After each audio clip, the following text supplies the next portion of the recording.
안녕하십니까. 엑스닷입니다. 2026년 3월 24일 글로벌 및 국내 핵심 이슈 브리핑을 시작하겠습니다. 중동의 긴장감이 최고조에 달한 가운데 글로벌 경제와 국내 산업 전반에 미치는 파장이 거셉니다. 오늘 주목해야 할 10가지 핵심 뉴스를 심층 분석해드립니다. 해외 주요 소식입니다. 트럼프 대통령의 이란 발전소 타격 최후 통첩과 5일 유예 발표로 글로벌 증시와 유가가 요동치고 있습니다. 셧다운 중인 뉴욕공항에서는 끔찍한 항공기 충돌 참사가 발생했으며 콜롬비아 군 수송기 추락 사고와 이탈리아 멜로니 총리의 국민투표 부결 등 국제정세의 지각 변동이 잇따르고 있습니다. 국내 핵심 뉴스입니다. 정부가 경제 침체 타개를 위해 최대 35조 원 규모의 전쟁 추경을 단행하며 1인당 평균 25만 원의 지원금을 내걸었습니다. 대전 공장 화재와 영덕 풍력발전기 참사 등 안타까운 산업재해가 연이어 발생했으며 환율이 2008년 이후 처음으로 1,500원을 돌파하며 국내 금융시장이 패닉에 빠졌습니다. 도널드 트럼프 미국 대통령이 호르무즈 해협을 48시간 내에 개방하지 않으면 이란 발전소를 초토화하겠다는 최후 통첩을 내렸다가 대화 진전을 이유로 5일간 공격을 전격 유예했습니다. 전 세계 원유의 20%가 지나는 이 해협 봉쇄로 하루 800만 배럴의 원유 공급이 중단되어 브렌트유는 배럴당 100달러를 돌파했습니다. 공격 유예 발표 직후 다우존스 지수는 1076포인트 급등하며 시장이 안도했지만 이란은 담수화 시설 등 중동 전역의 인프라 파괴를 경고하며 긴장의 끈을 놓지 않고 있습니다. 미국 뉴욕 라과디아 공항에서 최악의 지상 충돌 참사가 발생했습니다. 승객과 승무원 76명을 태운 에어캐나다 8646편이 착륙 직후 시속 약 160km의 속도로 활주로를 가로지르던 소방차와 충돌했습니다. 이 끔찍한 사고로 기장과 부기장이 현장에서 숨졌고 승객과 소방대원 등 41명이 부상을 입었습니다. 특히 미국 연방정부 셧다운으로 인해 단 한 명의 관제사가 지상과 항공 관제를 동시에 맡으며 과부하에 걸린 전형적인 인재라는 비판이 거세게 일고 있습니다. 콜롬비아 남부공항에서 이륙하던 공군 소속 C-130 허큘리스 수송기가 아마존 정글로 추락하는 비극이 발생했습니다. 이 수송기에는 군 장병과 승무원 등 총 125명이 탑승하고 있었으며 77명이 구조되었으나 현재까지 34명의 사망이 확인되었습니다. 험준한 밀림 지형 탓에 수색에 난항을 겪고 있어 최종 사망자는 최대 80명에 달할 수 있다는 우려가 나옵니다. 불과 한 달 전 볼리비아에서의 동종 기체 추락에 이어 또다시 참사가 발생하며 장비 노후화와 관리 부실이 도마에 올랐습니다.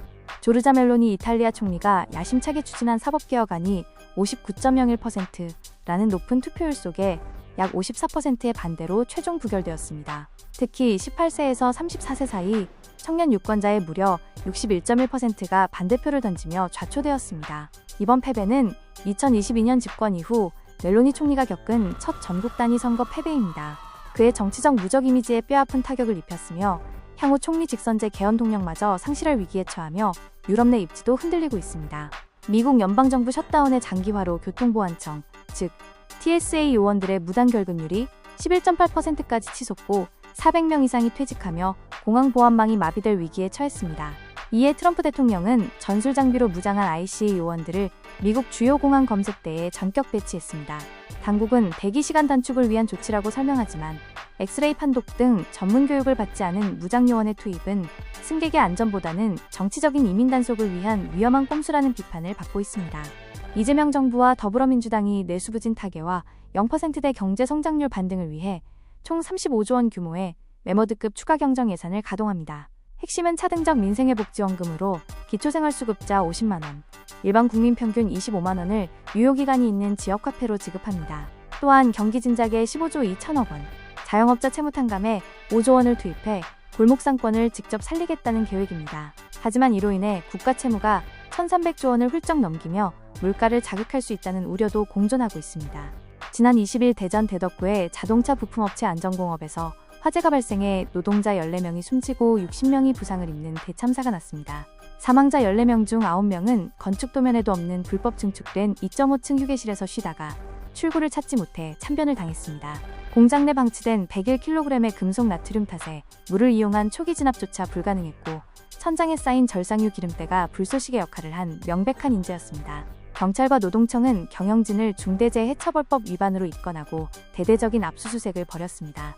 전자발찌를 찬 채 20대 전 연인을 무참히 살해한 남양주 스토킹 사건 피의자 44살 김은희 형량이 무거운 보복살인 혐의로 검찰에 넘겨졌습니다.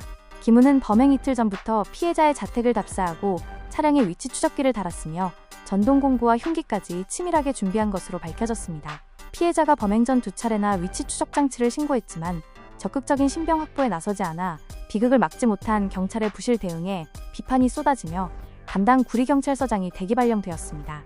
원달러 환율이 장중 한때 심리적 마지노선인 1,500원을 돌파하며 2008년 금융위기 이후 17년 만에 최고치를 기록했습니다. 파월 미 연준 의장의 금리 인상 시사와 중동 전쟁 확전으로 달러가 초강세를 보인 탓입니다. 고유가와 환율 폭등으로 생산자 물가는 6개월 연속 올랐고 필수 식료품인 쌀값마저 20% 넘게 폭등했습니다. 외환 당국의 긴급 구두 개입으로 1,500원 선은 지켜냈지만 외국인 자금이 빠져나가며 코스피가 5% 넘게 급락하는 등 실물 경제 전반에 충격파가 번지고 있습니다. 경북 영덕군의 풍력발전단지에서 부품 교체 작업 중이던 외주업체 노동자 3명이 화재로 목숨을 잃었습니다. 불은 지상 80m 높이의 19호기 풍력발전기 날개 중심부에서 시작됐는데 좁은 원통형 밀폐 구조 탓에 작업자들이 지상으로 신속히 탈출하지 못한 것으로 보입니다. 게다가 강풍을 타고 불이 붙은 날개 파편이 떨어지며 인근 야산으로 산불까지 번졌습니다. 이 단지에서는 불과 한 달 전에도 기둥 꺾임 사고가 있어 노후 풍력 설비에 대한 안전 불감증이 도마에 오르고 있습니다. 오늘의 브리핑 총평입니다. 국제정세는 시계 제로의 혼돈 상태입니다. 트럼프의 공격 5일 유예로 유가가 잠시 숨을 돌렸지만 호르무즈 해협 봉쇄 리스크는 여전히 세계 경제의 시한폭탄입니다. 국내 역시 1,500원 환율 터치라는 벼랑 끝 경제 상황 속에서 정부가 35조 원의 슈퍼 추경을 꺼내들었습니다. 그러나 대전 샌드위치 패널 공장 대참사, 영덕 풍력발전기 화재, 남양주 보복 살인에서 보듯 우리 사회의 구조적 안전망과 공권력 시스템은 곳곳에서 붕괴 경고음을 내고 있습니다. 경제 방어와 치명적 사회 안전 시스템 부수라는 두 마리 토끼를 잡아야 할 중대 기로에 서 있습니다. 산업 영향 분석입니다. 35조 원 규모의 매머드급 추경과 지역화폐 살포로 내수 소비재와 결제, PG 플랫폼 관련 섹터의 단기적 매출 랠리가 기대됩니다. 중동 지정학적 리스크로 정유와 해상 운송 테마에 극심한 변동성 장세가 계속될 것입니다. 특히 잇따른 산업 현장 화재 참사로 인해 D급 소화기를 비롯한 스마트 소방 방제 시스템 산업이 강력한 규제 모멘텀을 안고 투자 유망 섹터로 급부상하고 있습니다. 이상으로 2026년 3월 24일 브리핑을 모두 마칩니다. 험난한 시장 속에서도 정확한 정보로 위기를 기회로 만드시길 바랍니다. 내일 더 깊이 있는 분석으로 찾아뵙겠습니다. 시청해주셔서 감사합니다.